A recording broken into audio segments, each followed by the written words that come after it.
नमस्कार दोस्तों, जैसे कि आप सबको पता है कि मैं आप सबको हिंदी के चैप्टर नंबर 1 से लेकर चैप्टर नंबर 4 तक 2011 से 2025 तक क्वेश्चन बैंक सीरीज का पूरा ऑब्जेक्टिव क्वेश्चन मैंने आपको करा दिया था।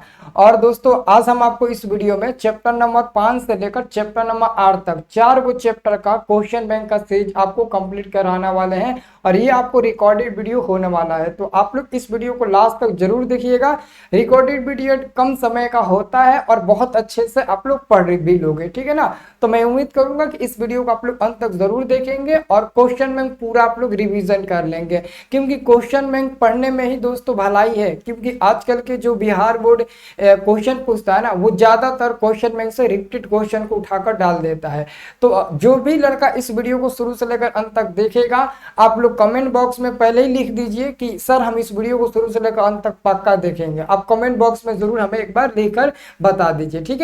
बाकी दोस्तों हम लोग शुरू करते हैं क्वेश्चन बैंक 2011 से 2025 तक चैप्टर नंबर 5 से लेकर चैप्टर नंबर 8 तक। बहुत ही अच्छे तरीके से हम लोग ना ऑब्जेक्टिव क्वेश्चन करेंगे क्वेश्चन बैंक सीरीज का, ठीक है।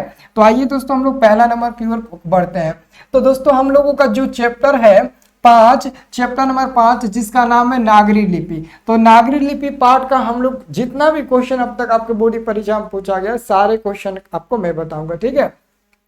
पहला नंबर दोस्तों आपसे क्वेश्चन पूछा गया है कि उत्तर भारत से नागरी लिपि के लेख कब से मिलने लगते हैं, कब से मिलने लगते हैं। जब दोस्तों उत्तर भारत कहेगा तो आप लोग 9वीं सदी टिक लगाइएगा, लेकिन जब दोस्तों आप लोगों से दक्षिण भारत कहेगा तो 8वीं टिक लगाइएगा। अभी पूछा है उत्तर भारत से नागरी लिपि के लेख कब से मिलने लगते हैं, तो आप लोग बताइएगा 9वीं सदी से मिलने लगते हैं। ये बहुत ज्यादा इंपॉर्टेंट क्वेश्चन है। अगला क्वेश्चन है नागरी लिपि के आरंभिक लेख हमें कहाँ से मिलते हैं। तो नागरी लिपि का आरंभिक लेख हमें दक्षिण भारत से मिलते हैं। ऑप्शन नंबर सी सही जवाब मिल जाएगा, दक्षिण भारत से मिलते हैं। नेक्स्ट क्वेश्चन है वेतमा दान पत्र किस समय का है। वेतमा दान पत्र किस समय का है, तो आप लोग याद रखिएगा 10-20 ऑप्शन नंबर ए सही जवाब मिल जाएगा। वेतमा दान पत्र किस समय का है, 10-20 समय का है, ठीक है, याद रखिएगा। अगला क्वेश्चन है सरापाद की कृति है, सरापाद जी की कृति कौन सी है। तो ऑप्शन नंबर दोस्तों ए नंबर मिल जाएगा, दोहा कोश सरापाद जी की कृति है। ऑप्शन नंबर ए सही जवाब मिल जाएगा। आप लोग दोस्तों हमारे चैनल को सब्सक्राइब जरूर कर लीजिएगा और जो भी विद्यार्थी डेली हमारे साथ क्लास करना चाहते हैं तो 9424 ये हमारा व्हाट्सएप नंबर है। आप हमारे व्हाट्सएप पर मैसेज कर दीजिए कि सर हमको भी आपके व्हाट्सएप ग्रुप में जुड़ना है। जैसे आप मैसेज करोगे तो इधर से हम आपको एगो लिंक भेजेंगे, उस लिंक पर आप लोग क्लिक करके व्हाट्सएप ग्रुप में जरूर जुड़ जाइएगा। ये हर हालत में आप लोगों को व्हाट्सएप ग्रुप में जुड़ना है, क्योंकि देखो व्हाट्सएप ग्रुप बिल्कुल फ्री है। अगर आप व्हाट्सएप ग्रुप में जुड़ जाते हो तो बेहतर से बेहतर आप लोग अपनी तैयारी कर सकते हो। बहुत ही अच्छे तरीके से देख रहे हो ना कितना बेहतर ढंग से आप लोगों को पीडीएफ तैयार करके मैं बता रहा हूँ। बिल्कुल आपको फ्री में ये वीडियो मिल रहा है, ठीक है ना। तो बहुत अच्छे से आप लोग तैयारी करिएगा, ठीक है। आइए हम लोग अगला क्वेश्चन में देखते हैं।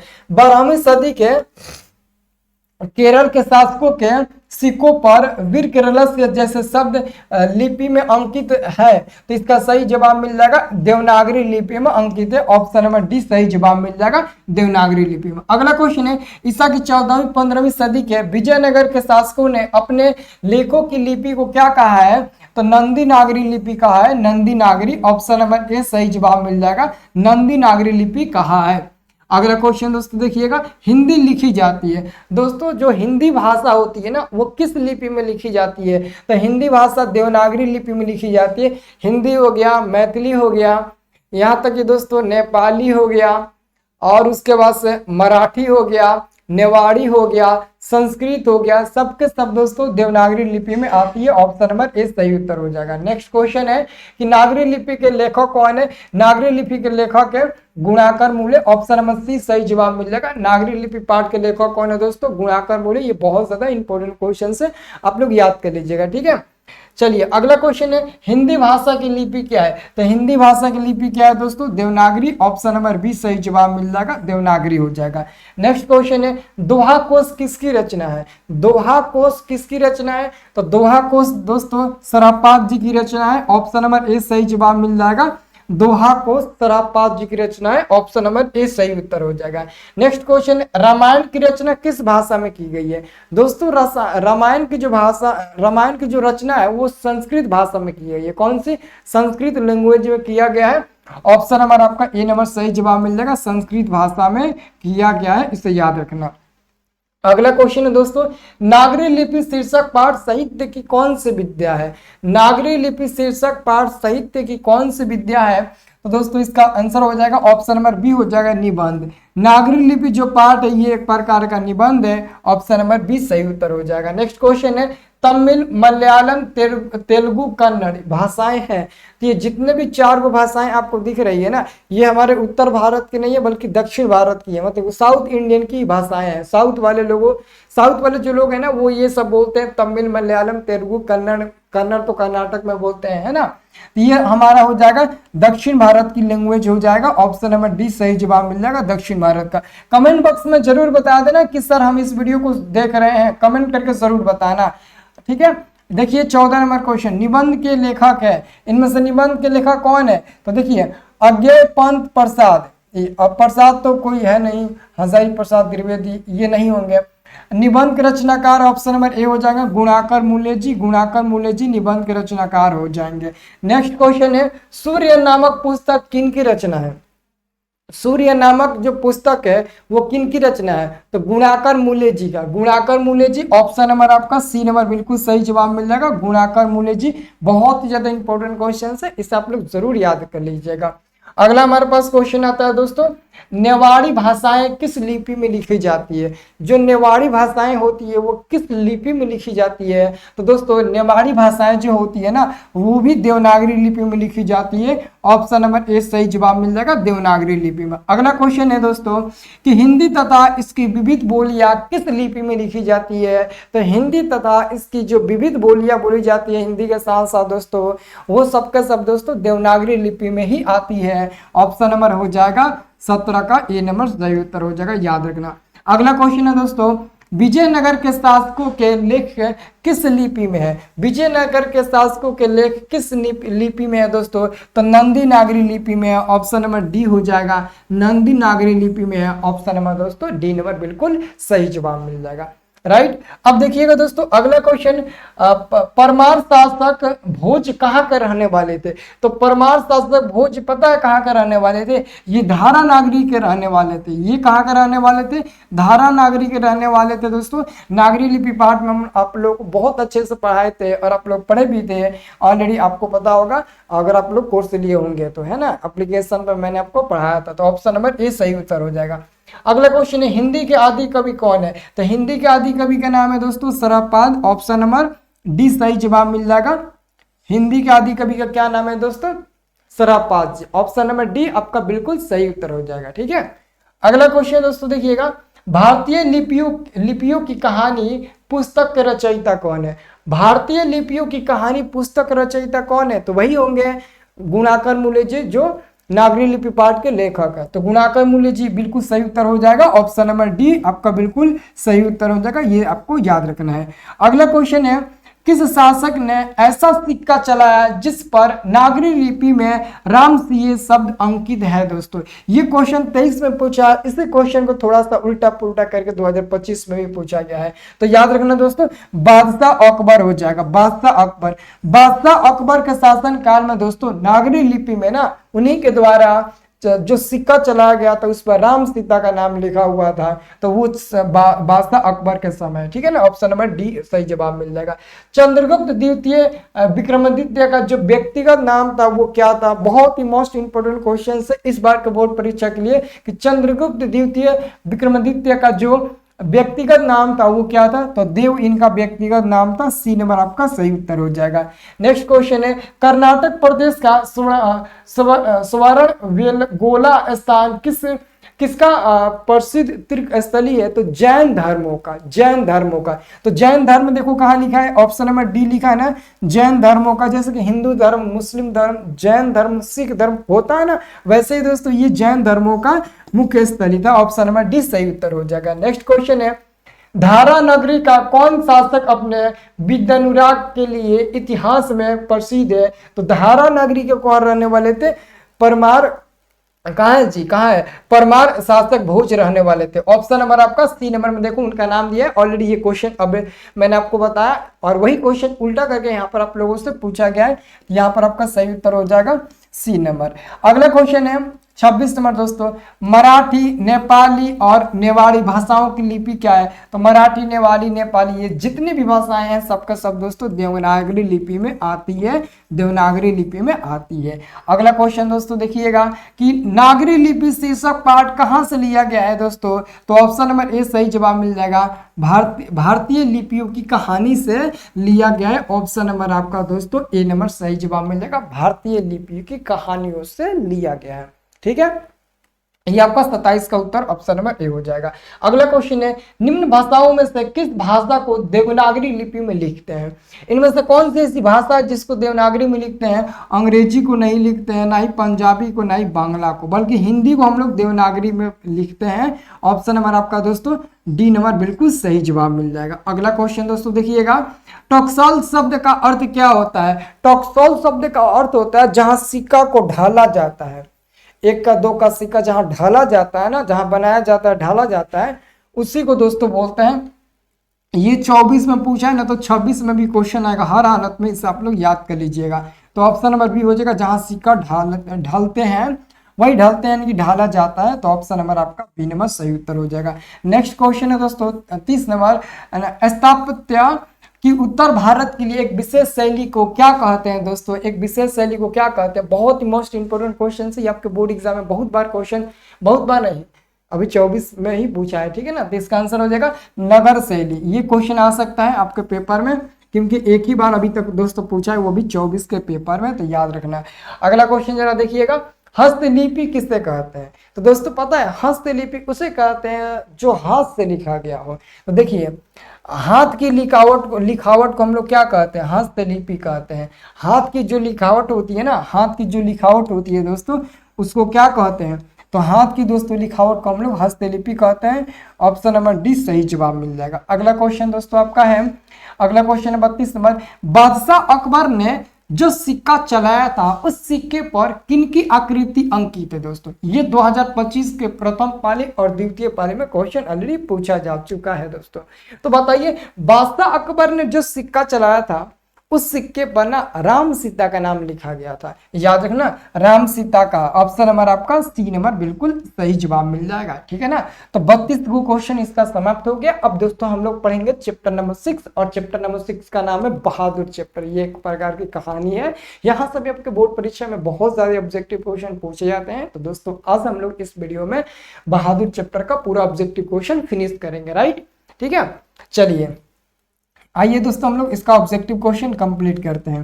देखिए पहला नंबर ऑब्जेक्टिव क्वेश्चन है, बहादुर पर कितने रुपये की चोरी का इल्जाम लगा था? दोस्तों बहादुर के ऊपर चोरी का जो इल्जाम लगा था वो क रुपये चुराने का लगा था? तो 11 रुपया। क रुपया 11 रुपये चोरी का इल्जाम लगा था दोस्तों। क रुपया 11 रुपया। ऑप्शन नंबर बी सही जवाब मिल जाएगा, 11 रुपया चोरी का इल्जाम लगा था, इसको याद रखना है। अगला क्वेश्चन है, बहादुर लेखक के घर से अचानक क्यों चला गया दोस्तों? बहादुर लेखक के घर से अचानक क्यों चला गया था? तो आपको याद होगा बहादुर लेखक के घर से अचानक क्यों गया? स्वयं के प्रति लेखक तथा उसके घर वालों के व्यवहार में आए परिवर्तन के कारण ही बहादुर एक दिन लास्ट में लेखक का भी घर छोड़ दिया था। डी नंबर मत टिक लगा देना कि उपयुक्त सभी हो जाएगा, नहीं, इसका आंसर केवल सी नंबर होगा। अगला क्वेश्चन है, लेखक के रिश्तेदार ने बहादुर पर क्या आरोप लगाया? तो पैसे चुराने का। क्या आरोप लगाया? तो देखो मोती चुराना, अंगूठे चुराना, गहने चुराना, पैसे चुराना, तो पैसे चुराने का दोस्तों आरोप लगाया था। ऑप्शन नंबर ए सही उत्तर हो जाएगा। अगला क्वेश्चन है दोस्तों 4 नंबर, कहानी है। तो नाखून क्यों बढ़ते हैं? निबंध है, ये व्यक्ति चित्र, ये निबंध हो जाएगा। ऑप्शन नंबर बी होगा, बहादुर जो पाटन है ये कहानी है। ऑप्शन नंबर बी सही उत्तर हो जाएगा। 5 नंबर क्वेश्चन है, बहादुर कहाँ का रहने वाला था दोस्तों? ये क्वेश्चन पूछा है कि जो बहादुर था वो कहाँ का रहने वाला था? तो हम लोग को दोस्तों याद है बहादुर नेपाल का रहने वाला था। ऑप्शन नंबर सी सही जवाब मिल जाएगा, बहादुर नेपाल का रहने वाला था। अगला क्वेश्चन है 6 नंबर, बहादुर अपने घर से क्यों भागा था दोस्तों? तो बहादुर अपने घर से भागा था माँ की मार के कारण। 6 नंबर क्वेश्चन का ऑप्शन नंबर सी नंबर सही जवाब मिल जाएगा। 7वां नंबर आपका क्वेश्चन है, अमरकांत लिखित कहानी का नाम क्या है? तो जो बहादुर पार्ट है उस पार्ट के लेखक है अमरकांत जी। तो इसका आंसर हो जाएगा डी नंबर, अमरकांत जी इसका बिल्कुल सही उत्तर हो जाएगा। अगला क्वेश्चन है 8 नंबर, बहादुर का बाप कहां मारा गया था दोस्तों? बहादुर का बाप दोस्तों युद्ध में मारा गया था। ऑप्शन नंबर ए सही जवाब मिल जाएगा। बहादुर का जो बाप था ना दोस्तों वो युद्ध में मारा गया था। बहुत इंपॉर्टेंट क्वेश्चन है।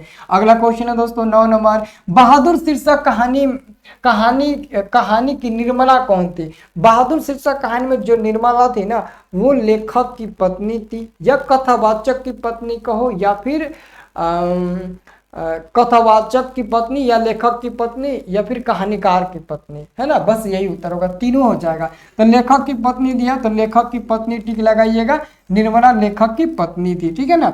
अगला क्वेश्चन दोस्तों देखिएगा 10 नंबर, जिंदगी और जोंक किस लेखक की रचना है? तो जिंदगी और जोंक दोस्तों अमरकांत जी की रचना है। ऑप्शन नंबर डी सही जवाब मिल जाएगा, अमरकांत जी का हो जाएगा। नेक्स्ट क्वेश्चन है 11 नंबर, बहादुर को लेकर कौन आया था? बहादुर को लेकर कौन आया था? दोस्तों हम सब जानते हैं बहादुर को लेकर कौन आया था, तो लेखक का साला लेकर आया था बहादुर को नौकर के रूप में। कौन लेकर आया था? लेखक का साला लेकर आया था। ऑप्शन नंबर बी आपका बिल्कुल सही उत्तर हो जाएगा। अगला क्वेश्चन है, बहादुर का पूरा नाम क्या था? बहुत बार ये क्वेश्चन आपसे पूछा जाता है। तो बहादुर का पूरा नाम था दोस्तों दिल बहादुर, दिल बहादुर। ऑप्शन नंबर ये बी नंबर हो जाएगा, दिल बहादुर। बहादुर का पूरा नाम क्या था दोस्तों? बहादुर का पूरा नाम था दिल बहादुर। ऑप्शन नंबर बी आपका बिल्कुल सही उत्तर हो जाएगा। अगला क्वेश्चन है कि लेखक अमरकांत ने हाई स्कूल की शिक्षा कहां से प्राप्त किया? लेखक अमरकांत जी ने दोस्तों, अमरकांत जी ने हाई स्कूल की जो शिक्षा वो बलिया उत्तर प्रदेश से प्राप्त किया था। ऑप्शन नंबर ए सही जवाब मिल जाएगा, क्योंकि इनका जन्म दोस्तों बलिया उत्तर प्रदेश में ही हुआ था। अगला क्वेश्चन है, बहादुर कहां से भाग कर आया था? ये क्वेश्चन 21 के बाद से 25 में भी क्वेश्चन पूछा गया है। तो बहादुर दोस्तों नेपाल से भाग कर आया था। ऑप्शन नंबर बी सही जवाब मिल जाएगा, बहादुर नेपाल से भाग कर आया था। अगला क्वेश्चन है, बहादुर शीर्षक कहानी में किशोर कौन था? बहादुर शीर्षक कहानी में किशोर कौन था? दोस्तों किशोर ना लेखक का इकलौता बेटा था, लेखक का बेटा था। किसका बेटा था? लेखक का पुत्र है ना, तो लेखक का पुत्र हो जाएगा। ऑप्शन नंबर ए सही जवाब मिल जाएगा, ठीक है। लेखक का चचेरा भाई, लेखक के भाई का पुत्र, लेखक के साला का पुत्र नहीं, लेखक का वो पुत्र था, ठीक है। आइए अगला क्वेश्चन हम लोग देखते हैं 16 नंबर, मित्र मिलन शीर्षक कहानी संग्रह किन की रचना है?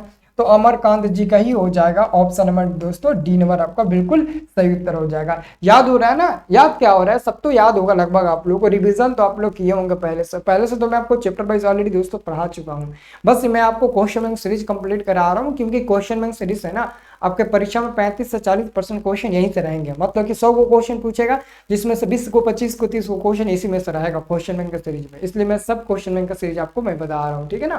तो याद रखना। 17 नंबर क्वेश्चन का उत्तर बताइए, लेखक की पत्नी के रिश्तेदार किस दिन आए थे? तो लेखक के पत्नी के जो रिश्तेदार थे वो इनके यहाँ घर पर रविवार के दिन आए थे, रविवार संडे के दिन आए थे। चलिए अगला क्वेश्चन दोस्तों देखिएगा कि बहादुर कितने वर्ष का था? दोस्तों बहादुर 12-13 वर्ष का था। 12-13 वर्ष का ये लड़का था बहादुर। एक उम्र नहीं दिया है, बल्कि किताब में 12-13 वर्ष बहादुर का दिया है कि 12-13 वर्ष इनका एज था। अगला क्वेश्चन है कि बहादुर से मार खाकर भैंस भागी भागी किसके पास चली आई? दोस्तों तो बहादुर से भैंस मार खाकर भागी भागी माँ के पास चली आई। माँ उस समय कहाँ थी? तो माँ उस समय खेत में काम कर रही थी, और उसी माँ के पास ये भैंस भागी भागी चली आई। अगला क्वेश्चन है दोस्तों 20 नंबर, बहादुर शीर्षक पाठ में किसकी कहानी है? तो बहादुर शीर्षक पाठ में ना नेपाली गवई गोरखे की कहानी है। ऑप्शन नंबर ए सही जवाब मिल जाएगा। ये 26 में क्वेश्चन आएगा, इसको एकदम रट जाना। ये 2026 के एग्जाम में क्वेश्चन आएगा, हर हालत में इस क्वेश्चन को आप लोग याद कर लीजिएगा। अगला क्वेश्चन है दोस्तों 21 नंबर, बहादुर शीर्षक पाठ के लेखक के बड़े लड़के का नाम क्या था? है ना, बहादुर शीर्षक पाठ के लेखक के बड़े लड़के क्या नाम था? इनके बड़े लड़के का नाम था दोस्तों किशोर। ऑप्शन नंबर सी सही जवाब मिल जाएगा, ऑप्शन नंबर सी किशोर। नेक्स्ट क्वेश्चन है दोस्तों आपका 22 नंबर, निर्मला कौन थी? दोस्तों तो लेखक की मामी, लेखक की पत्नी, हाँ लेखक की पत्नी। ऑप्शन नंबर बी सही जवाब मिल जाएगा। निर्मला कौन थी? तो लेखक की पत्नी थी। ओके, लेखक की पत्नी आप लोग याद रखिएगा। आइए अगला क्वेश्चन आपको बताते हैं। अगला क्वेश्चन है ध्यान से देखिएगा अगला क्वेश्चन, सूखा पत्ता किस लेखक की रचना है? सूखा पत्ता किस लेखक की रचना है? बहुत ही मोस्ट इंपोर्टेंट क्वेश्चन है सूखा पत्ता। तो अमरकांत जी का ऑप्शन नंबर दोस्तों हो जाएगा सी नंबर सही जवाब, अमरकांत जी का। अगला क्वेश्चन है दोस्तों 24 नंबर, 23 के बाद से 24 आया ना। 24 नंबर क्वेश्चन है, सशक्त कथाकार अमरकांत जी का जन्म किस वर्ष हुआ था? तो अमरकांत जी का दोस्तों जन्म हुआ था 1925 ईस्वी, उत्तर प्रदेश के बलिया जिला में हुआ था दोस्तों। याद रखना ऑप्शन नंबर ए सही जवाब मिल जाएगा। अगला क्वेश्चन है 25 नंबर दोस्तों कि यह किसने कहा कि 11 रुपया साड़ी के गुण से निकालकर यही चरपाई पर रखकर वे रखे पर मिल नहीं रही है? मतलब किसने कहा था कि 11 रुपये हमने साड़ी के, जो मतलब कि किसी का विदाई होता है नैहर या ससुरा से औरत लोगों का, तो एक आंचला में बांध कर लोग 10 रुपये 20 रुपये नहीं धरते हैं, तो वही बोले कि 11 रुपये साड़ी के छूट से निकाल कर यही कहीं चारपाई पर रखे हैं पर वो अब मिल नहीं रहे हैं। तो कौन? तो रिश्तेदार की पत्नी ने बोली थी, रिश्तेदार की पत्नी। ऑप्शन नंबर बी सही जवाब मिल जाएगा। ये भी क्वेश्चन 23 में पूछा गया है बट यहाँ पर शो नहीं हुआ है, लेकिन सब क्वेश्चन पूछा गया आपके एग्जाम में। अगला क्वेश्चन है 26 नंबर, बहादुर शीर्षक कहानी में कौन अपने शरीर की मालिश बहादुर से करवाता था? तो जो किशोर था ना, यही अपनी शरीर का मालिश किशोर बहादुर से करवाता था। मालिश मतलब कि देह जातना उतना मालिश उलिश करवाना, ये सब करवाता था। अगला क्वेश्चन है, बहादुर पर कड़ा अनुशासन कौन रखता था? तो बहादुर पर बहुत ज्यादा अनुशासन कौन करता था? यही किशोर करता था। मालिश करवाता था, अपना पूरा काम करवाता था, कपड़ा भी खिंचवाता था, जूता साफ करवाता था, हर काम दोस्तों करता था। तो यहाँ पर आपका आंसर हो जाएगा 27 नंबर क्वेश्चन का सी नंबर आपका बिल्कुल सही उत्तर हो जाएगा। आइए दोस्तों अब हम लोग देखते हैं जो अगला हम लोग का पार्ट है 7वां नंबर पार्ट का नाम है परंपरा का मूल्यांकन। परंपरा का मूल्यांकन पार्ट के लेखक है दोस्तों कौन? तो परंपरा का मूल्यांकन पार्ट के लेखक है दोस्तों रामविलास शर्मा जी हैं। रामविलास शर्मा जी। आइए दोस्तों रामविलास शर्मा जी का ये पूरा हम लोग ऑब्जेक्टिव क्वेश्चन देखते हैं। पहला नंबर क्वेश्चन है कि जातीय अस्मिता की दृष्टि से इतिहास का प्रवाह है तो विच्छिन्न और अविच्छिन्न दोनों है। ये क्वेश्चन याद रख लेना हर हालत में, 2026 बोर्ड एग्जाम के लिए हर हालत में इस क्वेश्चन को आपको याद कर लेना है, ठीक है। नेक्स्ट क्वेश्चन आपका है कि साहित्य की परंपरा का पूर्ण ज्ञान किस व्यवस्था में संभव है दोस्तों? तो पूंजीवादी व्यवस्था में संभव है। ऑप्शन नंबर आपका हो जाएगा बी नंबर, पूंजीवादी व्यवस्था में संभव है। बहुत ज्यादा इंपॉर्टेंट क्वेश्चन है ये, किस में संभव है? तो पूंजीवादी व्यवस्था में संभव है, आपको याद रखना है।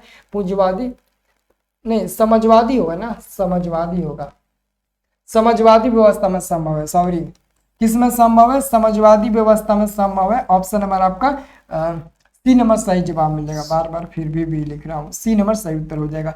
अगला क्वेश्चन है दोस्तों, साहित्य के निर्माण में प्रतिभाशाली मनुष्य की निर्णायक भूमिका है। निर्णायक भूमिका है तो वहां पर खाली स्थान पर निर्णायक भरेंगे। देखिए question number 1, question number 2, question number 3, ये 3 क्वेश्चन रट लेना है। इसमें से 2 क्वेश्चन आपके पेपर में आएगा, एगो प्रथम पद में, एगो द्वितीय पद में। सब सेव करके पीडीएफ आप लोगों को रखना है।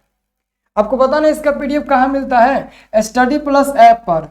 जो लोग स्टडी प्लस नहीं डाउनलोड किए होंगे, स्टडी प्लस डाउनलोड कर लेना प्ले स्टोर से। स्टडी प्लस ऐप या डिस्क्रिप्शन में लिंक होगा, जरूर डाउनलोड कर लेना। अगला क्वेश्चन है, जारशाही कहाँ थी? तो जारशाही दोस्तों कहाँ थी? तो रूस में थी। ऑप्शन नंबर आपका ए नंबर सही उत्तर हो जाएगा, रूस में। अगला क्वेश्चन है दोस्तों कि परंपरा का ज्ञान किन के लिए आवश्यक होता है? दोस्तों परंपरा का ज्ञान किन के लिए आवश्यक होता है? तो जो लकीर के फकीर न होकर क्रांतिकारी साहित्य की रचना करे, उन लोगों के लिए दोस्तों परंपरा का ज्ञान अति आवश्यक होता है। तो ऑप्शन नंबर आपका दोस्तों सी नंबर बिल्कुल सही जवाब मिल जाएगा। अगला क्वेश्चन है, निराला के साहित्य साधना के रचनाकार कौन है? निराला के साहित्य साधना कृति के रचनाकार कौन है? तो Ramvilas Sharma ji. Option number D सही जवाब मिल जाएगा, रामविलास शर्मा जी हो जाएंगे। अगला क्वेश्चन है दोस्तों कि लेखक रामविलास शर्मा जी के गांव का नाम क्या था? छत्तीसगढ़। इनका जन्म हुआ था छत्तीसगढ़ में उचगांव सानी। छत्तीसगढ़ के उचगांव सानी में इनका जन्म हुआ था। ऑप्शन नंबर आपका बी नंबर सही जवाब मिल जाएगा। अगला क्वेश्चन है, भौतिकवाद का अर्थ भाग्यवाद नहीं, भौतिकवाद नहीं किस निबंध की पंक्ति है?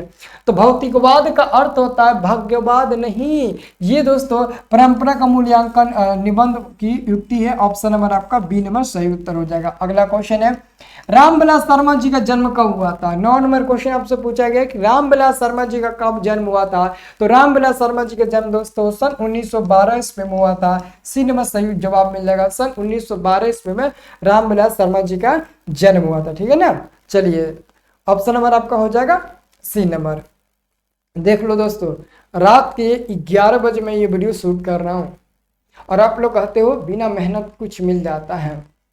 मेरे को बहुत ना टेंशन हो रहा है, बहुत चिंता हो रही है आप सभी को लेकर, क्योंकि आप लोग ना सीरियसली लेकर पढ़ाई नहीं करते हो। प्लीज़ आप लोगों से मैं रिक्वेस्ट करूंगा, जितना मैं मेहनत करता हूँ उतना आधा भी अगर आप लोग मेहनत करोगे ना तो बोर्ड एग्जाम में तुम लोगों का 450 नंबर आएगा। प्लीज़ यार मेहनत करो और 450 नंबर लाओ, क्योंकि देखते हो ना बहुत लोग हम लोगों पर ताना मारते हैं कि तुम लोग नहीं पढ़ते हो, तुम लोग हमसे अधिक नंबर नहीं ला सकते। तुम लोगों को दिखाना है इस बार के एग्जाम में अच्छे नंबर लाकर, तुम लोगों का पूरा इंटरव्यू यूट्यूब पर चढ़ाएंगे। तब जो लोग ताना मारते थे देखते थे उन लोगों की बोलती बंद करनी है और अपने माता पिता का नाम रोशन करना है। तो प्लीज मन से पढ़िए, है ना। जो चीज नहीं समझ में आता है बार बार उसे समझिए, लेकिन आप लोग जरूर पढ़िए। ठीक है, आइए 10 नंबर क्वेश्चन देखते हैं। परंपरा का मूल्यांकन शीर्षक पाठ साहित्य की कौन सी विद्या है? तो ये परंपरा का मूल्यांकन एक प्रकार का निबंध है। ऑप्शन नंबर बी सही उत्तर हो जाएगा। अगला क्वेश्चन है, लेखक रामविलास शर्मा कब से कब तक भारतीय प्रगतिशील लेखक संघ के महामंत्री थे? ये भी बहुत ज्यादा इंपॉर्टेंट क्वेश्चन है। ऑप्शन नंबर आपका हो जाएगा बी नंबर 1949 से 1953 तक रहे। ऑप्शन नंबर बी आपका सही उत्तर हो जाएगा, बी नंबर वाला। अगला क्वेश्चन है कि द्वंद्वात्मक भौतिकवाद मनुष्य की चेतना को आर्थिक संबंधों से प्रभावित करते हुए उसकी सापेक्ष स्वाधीनता स्वीकार करता है। यह पंक्ति किस शीर्षक पाठ की है दोस्तों? तो परंपरा का मूल्यांकन पाठ की है। ऑप्शन नंबर सी सही जवाब मिल जाएगा, याद रखना। अगला क्वेश्चन है, सामाजिक विकास क्रम में समन्वयी सभ्यता की उपेक्षा किस सभ्यता को अधिक प्रगतिशील कहा जा सकता है दोस्तों? तो याद रखना पूंजीवादी सभ्यता को। ऑप्शन नंबर सी सही जवाब मिल जाएगा, पूंजीवादी सभ्यता। पूंजीवादी ना होगा, पूंजीवादी सभ्यता को। सामाजिक विकास क्रम में समन्वयी सभ्यता की अपेक्षा किस सभ्यता को अधिक प्रगतिशील कहा जा सकता है? तो इसका आंसर हो जाएगा 13 का ऑप्शन नंबर सी होगा। लेकिन थोड़ा सा मैं एक क्वेश्चन में डाउट में फंसा हूँ ना, एक क्वेश्चन में डाउट में फंसा हूँ। हाँ नहीं सही है, डाउट क्लियर हो गया है ना, एकदम क्लियर हो गया। डाउट क्लियर होना चाहिए। ठीक है, चलिए अगला क्वेश्चन दोस्तों हम लोग देखेंगे, मनुष्य और परिस्थिति का संबंध क्या होता है? तो मित्रवत होता है। ऑप्शन नंबर दोस्तों बी नंबर आपका बिल्कुल सही जवाब मिल जाएगा, मित्रवत होता है। 14 नंबर क्वेश्चन का ऑप्शन नंबर आपका 14 नंबर मित्रवत नहीं, सॉरी, अरे यार घबरा गया। द्वंद्वात्मक होता है। ऑप्शन नंबर डी सही जवाब मिल जाएगा, मिस्टेक हो गया, भारी मिस्टेक, ऑप्शन नंबर डी होगा। अगला है, जारसाई रूस के सोवियत समाज में पढ़े जाने वाले लोकप्रिय साहित्यकार कौन है दोस्तों? तो तुल्सतोय है। ऑप्शन नंबर ए सही जवाब मिल जाएगा, तुल्सतोय है। अगला क्वेश्चन है, बड़े भाई किस लेखक की रचना है? तो बड़े भाई किस लेखक की रचना है?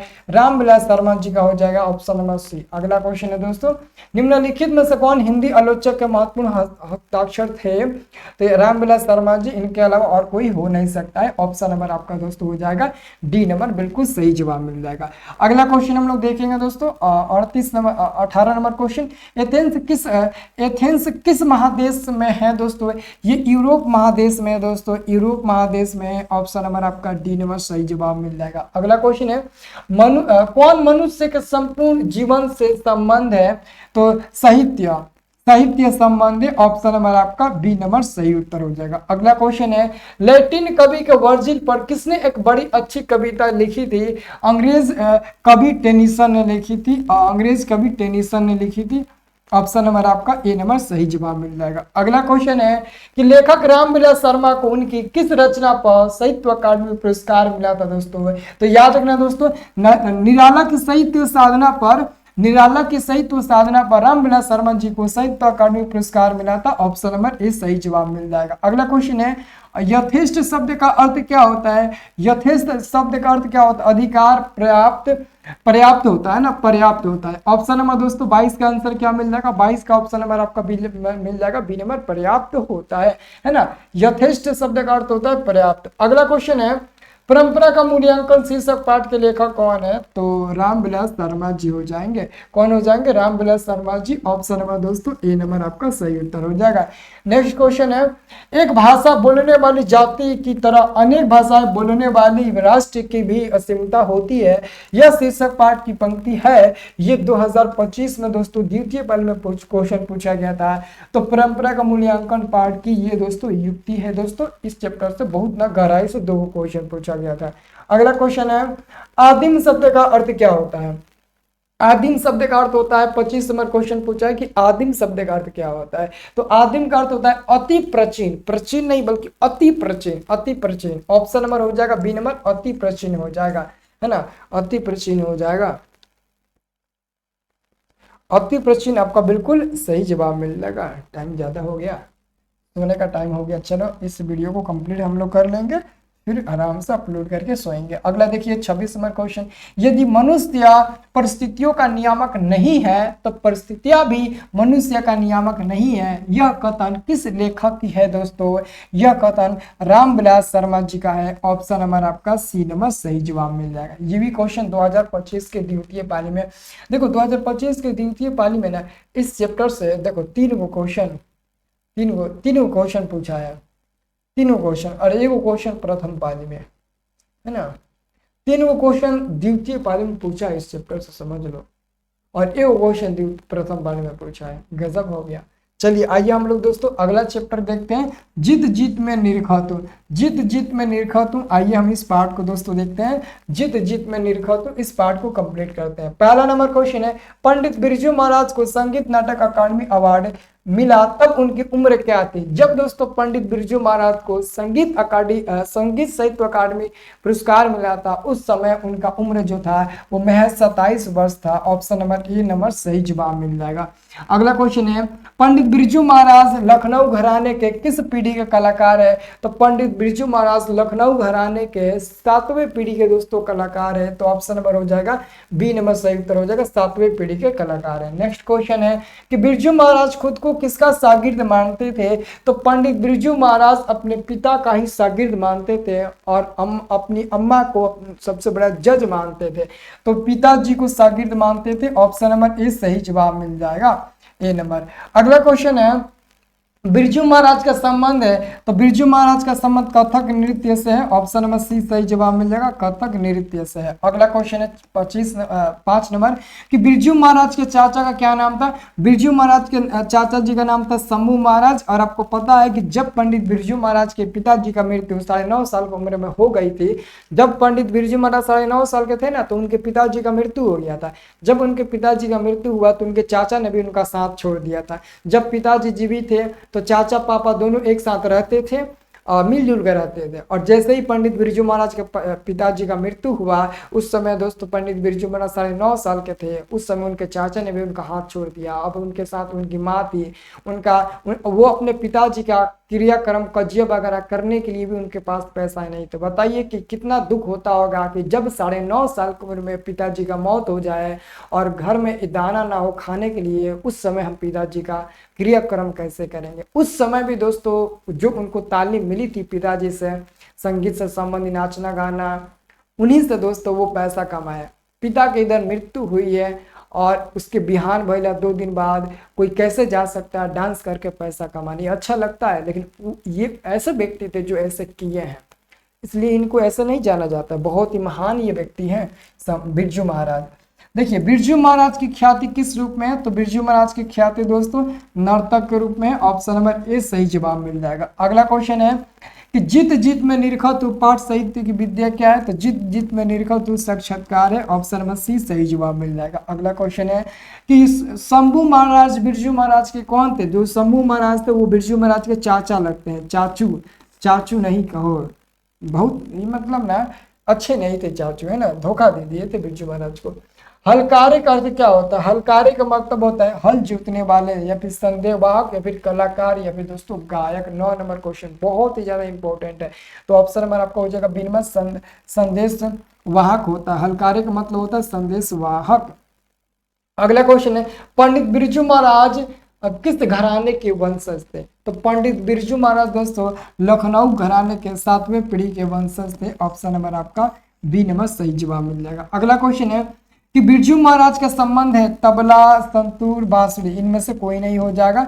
पंडित बिरजू महाराज का संबंध कथक नृत्य से है। ऑप्शन नंबर डी उत्तर हो जाएगा। अगला क्वेश्चन है, जित जित में निरखा तू पाठ के लेखक कौन है? पंडित बिरजू महाराज। ऑप्शन नंबर आपका डी नंबर सही जवाब मिल जाएगा, पंडित बिरजू महाराज। अगला क्वेश्चन है, बिरजू महाराज को संगीत नाटक अकादमी अवार्ड कब प्राप्त हुआ था? तो बिरजू महाराज को संगीत नाटक अकादमी अवार्ड 27 साल के उम्र में दोस्तों प्राप्त हुआ था। ऑप्शन नंबर ए सही जवाब मिल जाएगा, 27 साल के उम्र में प्राप्त हुआ था। अगला क्वेश्चन है, बिरजू महाराज को तालीम किससे मिली? तो बिरजू महाराज को जो तालीम मिली थी नाचने उठने गाने वाने का, वो अपने पिताजी से ही प्राप्त किए थे। वो तो उनके पिताजी यानी कि बाबूजी से प्राप्त हुई थी। ऑप्शन नंबर बी नंबर सही जवाब मिल जाएगा। अगला क्वेश्चन है, नेपाल में बिरजू महाराज के एक रिश्तेदार थे जिनका नाम था दोस्तों झुमक लाल। और दोस्तों नेपाल उनकी मां लेकर बिरजू महाराज को इसलिए गई थी क्योंकि उस समय उनके पास पैसा नहीं था। वो सोची उनकी माँ कि अगर मैं अपने रिश्तेदार के यहाँ जाता हूँ तो वहां से अगर मेरे बच्चे को 10, 20, 5 रुपया मिल जाए तो उससे मैं अपना काम आगे करूंगा, है ना, मतलब इसलिए वो रिश्तेदार के वहां गई थी। ठीक है ना, ऑप्शन नंबर डी सही जवाब मिल जाएगा। ऑप्शन नंबर आपका दोस्तों डी नंबर आपका बिल्कुल सही उत्तर हो जाएगा, इसे याद रखना। अगला क्वेश्चन देखिएगा, पंडित बिरजू महाराज डैश डैश किस साल के थे तभी उनके पिताजी का देहांतमान हो गया? देहांतमान का मतलब होता है मृत्यु हो गया। यानी कि जब दोस्तों पंडित बिरजू महाराज 9.5 साल के हुए, 9.5 साल के, उसी समय उनके पिताजी का देहांत हो गया, है ना। 9.1/2 9.1/2 वर्ष भी हो जाएगा, याद रखना, ये भी पेपर में देता है 9.1/2। अगला क्वेश्चन है कि पंडित बिरजू महाराज का संबंध नृत्य की किस शैली से है? तो कथक से है। ऑप्शन नंबर बी सही जवाब मिल जाएगा, नृत्य की कथक शैली से है। अगला क्वेश्चन है, जब दिल्ली में हिंदू मुस्लिम दंगे होने लगे तो डर के मारे बिरजू महाराज और उनकी अम्मा कहाँ चले गए दोस्तों? कहाँ चले गए? इलाहाबाद, कलकत्ता, लखनऊ। तो ऑप्शन नंबर आपको हो जाएगा लखनऊ आ गए दोस्तों। ऑप्शन नंबर सी सही जवाब मिल जाएगा। अगला क्वेश्चन है कि पंडित बिरजू महाराज का जन्म दोस्तों किस ईस्वी में हुआ था? तो पंडित बिरजू महाराज का जन्म दोस्तों 4 फरवरी 1938 ईस्वी में लखनऊ, उत्तर प्रदेश की राजधानी लखनऊ में हुआ था। वो भी लखनऊ के एक हॉस्पिटल था जिसका नाम था जफरीन नामक अस्पताल में पंडित बिरजू महाराज का जन्म हुआ था। ये भी याद रखना है, अस्पताल का नाम था जफरीन नामक अस्पताल में दोस्तों इनका जन्म हुआ था, याद रखना है दोस्तों। अगला क्वेश्चन हमारे पास आता है कि बिरजू महाराज का साक्षात्कार किसने लिया था? तो रसीम वाजपेयी ने लिया था। ऑप्शन नंबर सी सही जवाब मिल जाएगा, रसीम वाजपेयी ने लिया था। बिरजू महाराज का जन्म लखनऊ के किस अस्पताल में हुआ था? जफरीन अस्पताल में। देखो अस्पताल का नाम भी पूछ दिया, मैं सोच रहा था कहीं पूछेगा तो यहाँ पर आपसे पूछ भी दिया, डी नंबर वाला सही उत्तर हो जाएगा। अगला क्वेश्चन है कि रंग कर्म की पत्रिका नटरंग की संपादक निम्न में से कौन थी? तो रसीम वाजपेयी थी, रसीम वाजपेयी। पहला पंडित बिरजू महाराज का पहला ये शिष्य थी रसीम वाजपेयी, है ना। सभी बात यही पूछती थी तो पंडित बिरजू महाराज आगे कहानी बताते थे। पंडित बिरजू महाराज कानपुर में कितने साल रहे? पंडित बिरजू महाराज उत्तर प्रदेश के कानपुर में 2-2.5 साल लगभग रहे, 2-2.5 साल लगभग रहे। तो ऑप्शन नंबर आपका डी नंबर बिल्कुल सही जवाब मिल जाएगा, 2-2.5 साल लगभग रहे। अगला क्वेश्चन है 24 नंबर, हिंदुस्तान डांस म्यूजिक नामक स्कूल किसका था? तो निर्मला जी का था। ऑप्शन नंबर ए सही जवाब मिल जाएगा, निर्मला जी का था, याद रखना। अगला क्वेश्चन है, कितने साल की अवस्था में बिरजू महाराज की शादी हो गई? तो पंडित बिरजू महाराज की शादी दोस्तों महज 18 साल की उम्र में हो गया था। जब पंडित बिरजू महाराज 18 साल के हुए, उसी 18 साल की उम्र में उनका विवाह हो गया था। ऑप्शन नंबर आपका सी नंबर सही जवाब मिल जाएगा। अगला क्वेश्चन है कि पंडित बिरजू महाराज ने गांडा किससे बंधवाया? तो पंडित बिरजू महाराज ने जो गांडा होता है बांधना, वो अपने बाबूजी से बंधवाया था दोस्तों। ऑप्शन नंबर आपका बी नंबर सही जवाब मिलेगा, अपने बाबूजी से बंधवाया था। अगला क्वेश्चन है साफा क्या है? साफा ये 2025 के द्वितीय पाली में पूछा गया था। देखो 2025 के इस चैप्टर से एक और क्वेश्चन प्रथम पाली में पूछा गया था। बाकी प्रथम पाली में 27 नंबर क्वेश्चन पूछा गया था कि साफा का अर्थ क्या होता है। साफा का मतलब होता है साफ लंबा वस्त्र जिसे नर्तक कंधे से लेकर कमर तक लपेटा जाता है दोस्तों, उसी को हम लोग बोलते हैं साफा। ऑप्शन नंबर सी सही उत्तर हो जाएगा। अगला क्वेश्चन है, ये भी द्वितीय पाली में पूछा गया था कि बिरजू महाराज अपना सबसे बड़ा जज किसको मानते थे? तो पंडित बिरजू महाराज अपना सबसे बड़ा जज अपनी अम्मा को मानते थे, अपनी माँ को मानते थे। किसको?